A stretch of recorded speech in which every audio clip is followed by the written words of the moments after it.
So, Jules, did prison make you stronger? Yeah. Hell yeah. Love that. Did it make you stronger? Definitely mentally stronger. Physically too, gym and all that. Yeah. You know what I'm saying? Yeah, 100% I agree. Love that.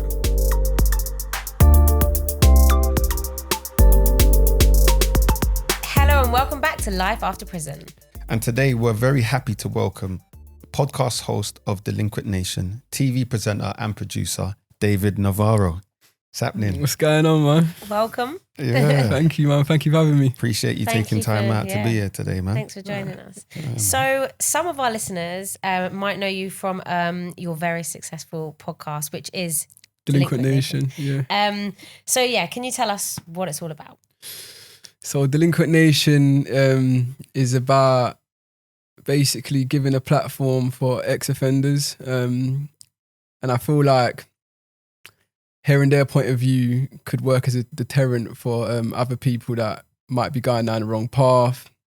You know, I've always been a strong believer of like, I don't like people getting preached to, but if you hear someone else's story, you could understand, get an insight into their life and why they got into the things that they do instead of just like judging them, you know? And it kind of makes things clearer a bit, innit? Yeah, it gives a good insight. And their voice. Yeah, which is important. 100%, yeah, that's what I believe. Yeah. Where did the idea come from?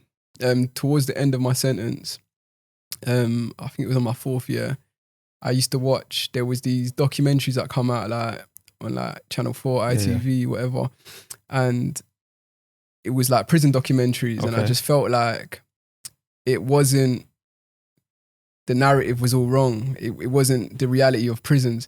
And it's either like prisons, a holiday camp. Yeah. Or it's easy, or it's we're just chilling, we're having parties. Yeah, if it's parties, 5-star. Yeah, and then obviously there's a lot of prisoners that contribute towards that as well. Of course. That, you know, but that's not creating a deterrent for people. So I had a phone when I was in there and I just started interviewing the guys, you know, and just getting a real account of how they felt. And a lot of them was honest, like talking about the first time that they had been in prison, you know, how they felt when they first came in. And a lot of people was honest, and I think people resonated with that. And then, so yeah, I started that on my last year of prison. I was getting into a lot of trouble while I was putting them out on YouTube. Is it? Did they know it was you though that was putting it out? Yeah. Because my voice. It is distinctive though. Is that how did so I started interviewing the guys, started off getting like 10 views a week and stuff. I thought it was gonna blow up because I was like these are interviews from prison, that's never been done before kind of thing. Yeah, so I was like, but then I was just getting like small views, then it started picking up. And then when it started picking up, I got spun. Like officers came in, searched my cell. Yeah. But I was really savvy. So, I hear you. So I'd never get caught with it, you know. So, so, you know, the prison officers used to make jokes. They'd be like, oh, what are you delinquents doing? And then like they actually liked it. They would be like, oh, you know, when's the next episode coming out? Is it? Oh, yeah, man, my life. Okay. And then, you know, everyone, you know, they liked it because people were giving an account of their life and you know, I guess people can see the different side to prisoners. Yeah. And then, yeah, that was building up. And then I got released a year later and came out. I was in a approved premises. Okay. And I didn't know what to do, like, because I just used to do interviews in prison and post it on YouTube. Didn't really know what to do. I was released. I spent 5 years on that sentence. Yeah. And I just didn't really know what to do next. And then I just started interviewing the guys in my hostel in the AP. Makes sense. Just continuing what you were doing. So you were you enjoying doing this? Yeah, so I'm learning how to interview. I'm kind of like, do you know what I mean? I'm asking relevant questions. Yeah. And then one time, someone said, you know, when I was going live, and then someone said, oh, you should do podcasts. But obviously I'd done a lot of Bird, and before the 5 years, I'd spent years before that as well. Yeah. I didn't know what a podcast was. True. And I thought like when I used to hear podcasts, I thought it's like a radio station or something, like radio type thing, innit? And then I looked into podcasts and then, you know, got a studio and then started interviewing my friends, like ex-offenders, and then people started reaching out. And then, eventually, you know, production companies started reaching out and stuff like that. So that's just that see, and that's just you taking the own initiative. Like, you know, I might as well just continue what I was doing inside on the outside. I was going to say, making that transition from, you know, first of all, actually, were you ever like afraid or scared doing that in there, like using your phone and... So it was... Or was that like the last thing in your mind? You're like, this is good. So the way I saw it, if you understand prison categories, I was a B cat for 4 years. Okay. Long time, Trying to get my C cat, didn't give it to me. Then they gave me my C cat. Were you a troublemaker or something? I used to get, I used to do silliness and whatnot. But then eventually it came to my last year and I knew I wasn't getting a D cat, but this is off a 10-year sentence. So I was like, I must be able to get a D cat, go home. But I knew I wasn't getting D cat. So I was just like, because they was calling me to the block all the time. And the governor's like, look, we know it's you. Even though I didn't have my face there, they'll be like, we know it's you. Can you just stop posting? Okay. But I would never bang up with my phone. I was just, and then COVID happened. And then, there was not really much staff. Right, you was inside during COVID? That must have been a bit difficult, no? Yeah, that was techie because like you was like 24-hour lockup at one point, but that gave me more chance to do what I was doing because like there was less staff, and then so I just carried on filming. And so was it from watching, you know, Channel 4 and what you're watching in prison that you were like, I can do this, or I can present? Because it sounds like you were. Not that I could present. It was just like that you said, you were asking the right questions and stuff like that. You obviously were gaining these skills that. I guess it was like, I don't feel like they was asking the right questions. Okay. I feel like they was doing it wrong. They was doing it wrong. And their narrative on it was just, I don't know. It was just a false narrative. If you live it, then you know that this is not how prison is. And sometimes, you know, you see the kids on there acting up, but then, you know, when you're on a wing, it's not and like your guys, you're talking to each other, you're having a conversation. You're not really gonna act up. I know you. Do you know what I'm saying? Like you're gonna give your true account. Precisely. So I think I was getting the reality of what it's like to be in prison. Do you reckon then that whole perspective that they put on it? Do you reckon that's just to like make clicks and get views? No, I feel like they've got agendas. Like they might be wanting to potentially get more funding. I don't know. Or they might want to make prisons harder or whatever. But I believe prison's hard as it is. Like I've always said, the punishment is losing your liability and you know, not having your freedom. You don't need to be punished any further than that. And I feel like they try and use these things like I saw someone comment the other day, they've got PS5s. They've got no one's got PS5. Yeah, but this is it. But this is what people believe. They've got PS5s. They can just, there's just an abundance of phones. Do you know what I mean? There are phones, but it's not like that. Do you know what I mean? When you're actually there, so and it is severe punishment if you're caught with a phone. And if you're caught with a phone, you're it's not taken lightly. You can get like 42 days added on, or you can get months added on. If it's outside charges. Precisely. So there's a lot of risk to it, and you know, I just kind of want it to be real and not like, you know, what some producer kind of what narrative he wants to spin. Do you know You're what just I mean? presenting the authentic truth. I'm not running the narrative on either side. I'm just showing it for what it is. And if you're a prisoner, then you resonate with that, I guess. Yeah. What was the reaction then from like the other guys? Were guys inside watching it? Were they telling you like what they think about it? What was the reaction that you were getting from inside and outside? Inside, all the man them knew about it, you know, and like, they didn't really understand it. They didn't really like. A lot of the guys just thought I was doing some project, and that's what I was doing. Not a project, but I was just doing it, kind of thing. Like, like experiment and project. Yeah, like I was just getting their accounts and putting it online. I didn't really think much of it, you know. And a lot of the guys that they've messaged me like recently, like, you know, I can't lie, when you first started doing your thing, I didn't really think much of it, but respect, because you've kind of come this far and you stuck to it, kind of thing. And like obviously you can imagine people have phones in the wing and that, say someone's just going around like, oh, should we do an interview in the cell kind of thing? You're thinking like, you know, what's this guy doing kind of thing, but it just kind of, it worked out. All of them videos are kind of down now. I've kind of got a few clips of them now, but yeah, I've taken them down now. So going back to how you transitioned to like making this, you know, a podcast, like you said, you were just kind of just taking these videos and now you have your own podcast. How hard or easy was that for you to kind of transition yourself into like a podcast host with, you know, these guests in? And it was difficult and it was easy. And I can explain that. Like, it was really difficult because I'm a very introverted person. You know, I'm very introverted. Like, I don't like cameras. As hard as that is to believe, like, because I've done all this work, but I really don't like it. And it's been a lot to overcome in a way. Like, you know, I don't like it. And I don't like being on the spotlight as well. I hate that.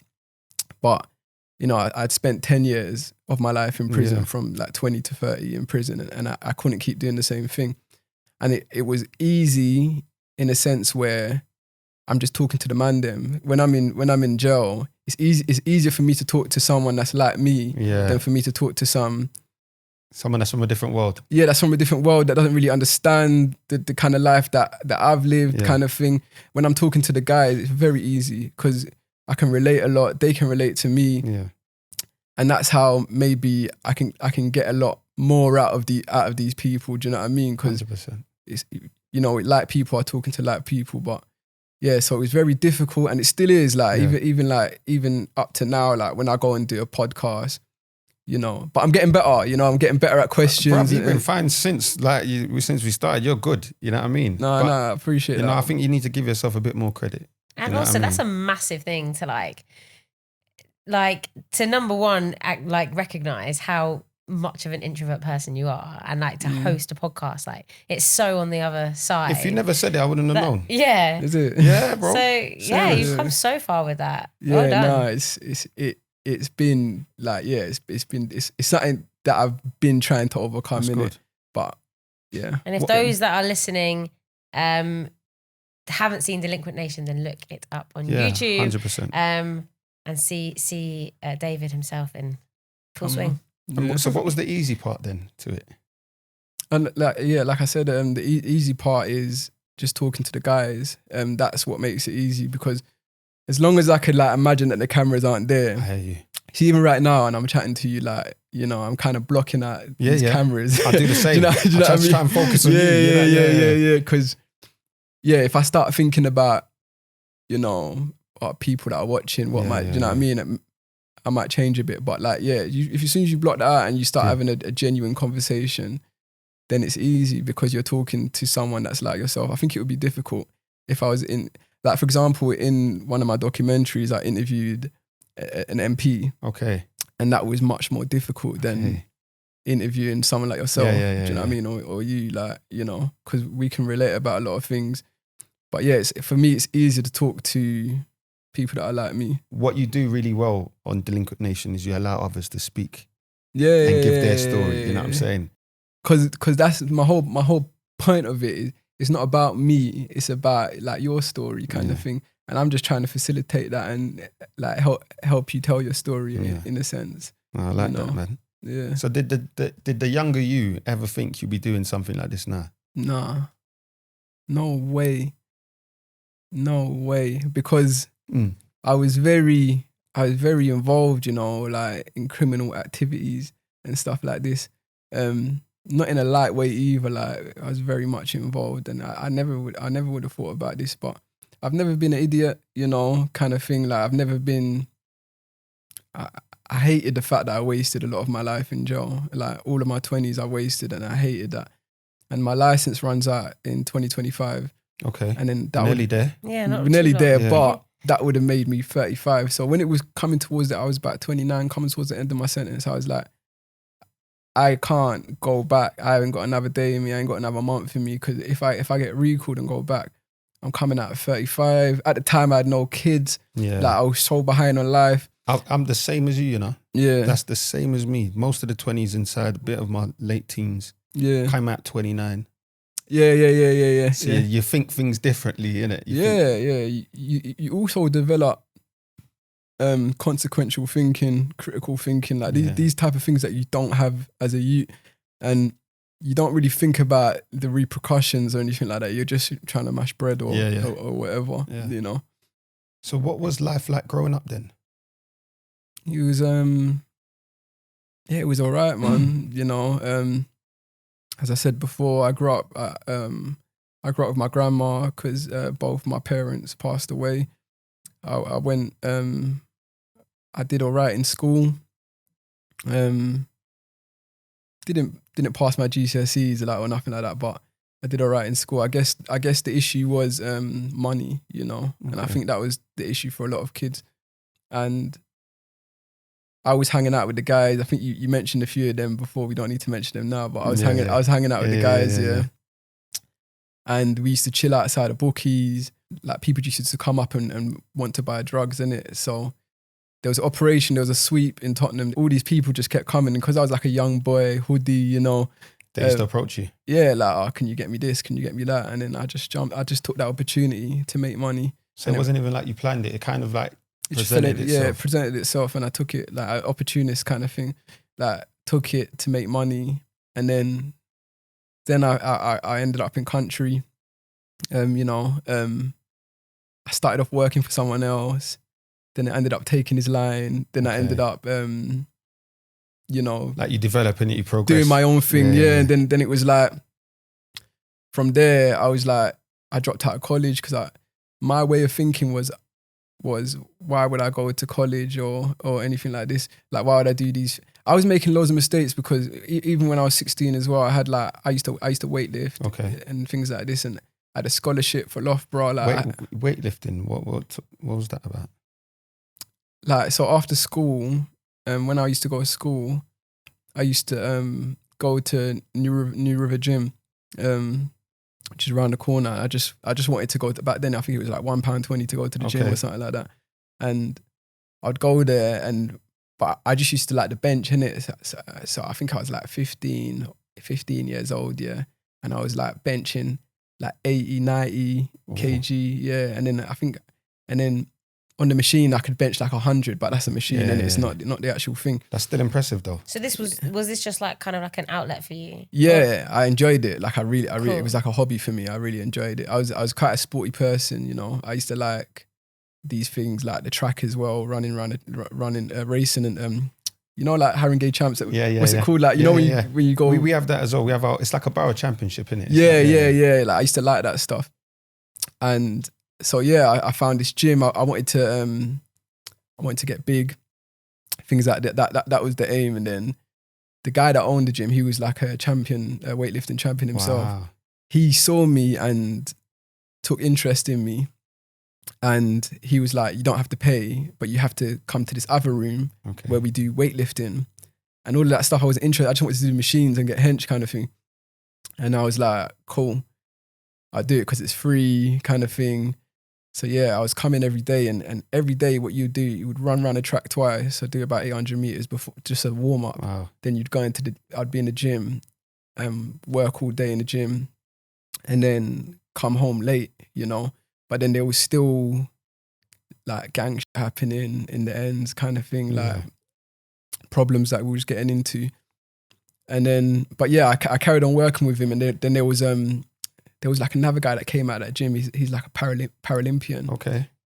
I don't know if you've seen him. He's got like no legs, but he's just a sick like. He does benching. He does the benching. Yeah. He was in my gym as well. Wow. Yeah. Before he had blown up and whatnot. Yeah. But yeah, I was like, he basically put a lot of interest in me, a lot of investment into me, and I was winning all the competitions. Okay, you was entering competitions by then, yeah? He was putting me in competitions and I was winning them. And then... Whilst you were like doing this other stuff, like... It's just like both. Like, I was going gym, like after school I was going gym, and you know, sometimes I'll be with my friends, and then, do you know what I mean? And plus going to the gym, cause I was under some strict upbringing, you know. Going to the gym was an excuse for me to stay out late, cause I would be coming back from the gym, stopping off with the boys. Yeah, but like literally, because I'm in there for hours. Like I used to be in there for hours. I'd come back like 9, 10 o'clock, you know. And yeah, like getting myself into trouble at the same time. But yeah, what happened, I think there was a competition that we were supposed to go to the next day. And bear in mind, I won all my, like, flying colours as well. Okay. Like, there was no... In weightlifting? Yeah, weightlifting. What events? Clean and jerk and snatch. Clean and jerk and snatch. Yeah. Snatch is Super no cool. joke. Yeah. For everyone listening, snatch is no joke. And I really knew about this kind of training, I'd say relatively more recent. Yeah. Like, not when I was 16. It's pretty cool. Trust me. But my coach put me into that. I didn't know about it myself. Yeah. I just knew I just wanted to go to gym and get big kind of thing. And then this guy put so much into me, and I had gone out one day to a party, and then there was this whole beef going on or whatever. And one of my close friends, he got stabbed in the neck. Oh. And the next morning, I was meant to be on the competition. Yeah, but it was a big competition. You know, what was it? It was I think it was either the Brits or it was the Europeans. It was one or the other. It was one of them two, basically. It was a big competition. And I was like, that night, because he had, like, I went to a party, silly, and he got stabbed. And then it was just like, it was just a mad night. So then I've ended up getting back like 3, 4 in the morning. You got to be on a coach at 5 o'clock. So I knew I wasn't going to perform. I was knackered, kind of thing. And I just never went back, ever. Wow. And I just, they planned a scholarship for me. They had a scholarship for me and everything. I just never took it. Never did. Like, I just never went back. Where could it have gone then? Well, I was qualified for the 2008 Olympics. So, yeah. So I was going to be entered into that. 2008 was Beijing. I think. I don't know. That was the Usain Bolt one. Oh, was it? Yeah, you know where Usain Bolt burst on the scene. So when you decided not to go back, it wasn't really a decision. It was shame in it. Like I was like, because he literally put everything into me, like, you know, and I was there for time. And how long after were you thinking about that decision? Like, not decision, but that, or did you just forget about it? I just forgot about it. You know, I thought. I just kind of went full time on the roads. I dropped out of college as well because, like, by then I think I had started college. Dropped out of college. How old are you? So you're still. So this is about 16, 17. Dropped out of college. I was going country, doing that full time. And I just thought, I'm going to retire. I'm just going to retire. I'm just going to stack all this money and I'm just going to retire. Buy a house. I had the same idea. But it doesn't work out, does it? It's a false. It's a false narrative you give yourself. Looking back now, that's just like, it's nonsense. That's never gonna happen. But I was earning a lot of money every day, and obviously it was very possible. But it's not possible at the same time because you can't. What makes us think like that then? What is it? Because I've been there too. So what is it that makes us think we could do this forever, or this can be the retirement? There's no education. Because even if you had 100 grand. You can't just go and get a mortgage with 100 grand. It doesn't work like that. You don't realize that until you're a lot older and you're actually trying to rent a house, and do these things that you don't realize that. Yeah. But you think, I've got the cash, I can do it. But yeah, it just doesn't work like that. And yeah, I was just and then sorry, go on. No. But before we go on, congratulations for getting into the Olympics. Like that's incredible. I was qualified for the Olympics. So. Qualifying for the Olympics, yeah. That's an amazing achievement. So massive. Well done. All that training that was keeping your mind, busy and good. Yeah. He was good. Yeah. And if it was going at the same trajectory, you could have been a medalist then at the Olympics. I reckon I would have. I was really good, I hate to blow smoke. But I feel it. No, because they do weight categories, and for my weight, I was doing a lot. I was pushing like double and a half my weight over my head, you know. That's no joke. Yeah, I was doing all of that. But yeah, you know what? At the same time, the way I even remember thinking, like, I remember asking my coach, like, how much money would I get if I won the Olympics? And it was some small change. And I was just like, it just wasn't a future for me. Was like, it small compared to what you were making on the? Of course, very small compared to what. But then you learn later that they make their money through like sponsors and other things and stuff like endorsement deals, all of that. Yeah, all of these things. But you don't think of it. You just think of like, if I win this, how much am I getting? Like that. That's what. And then it's like a snowball effect. So the more you do, like the more stuff. Yeah, the more you do, the more stuff you get as well. So it wouldn't have just been that. It would have been. I couldn't.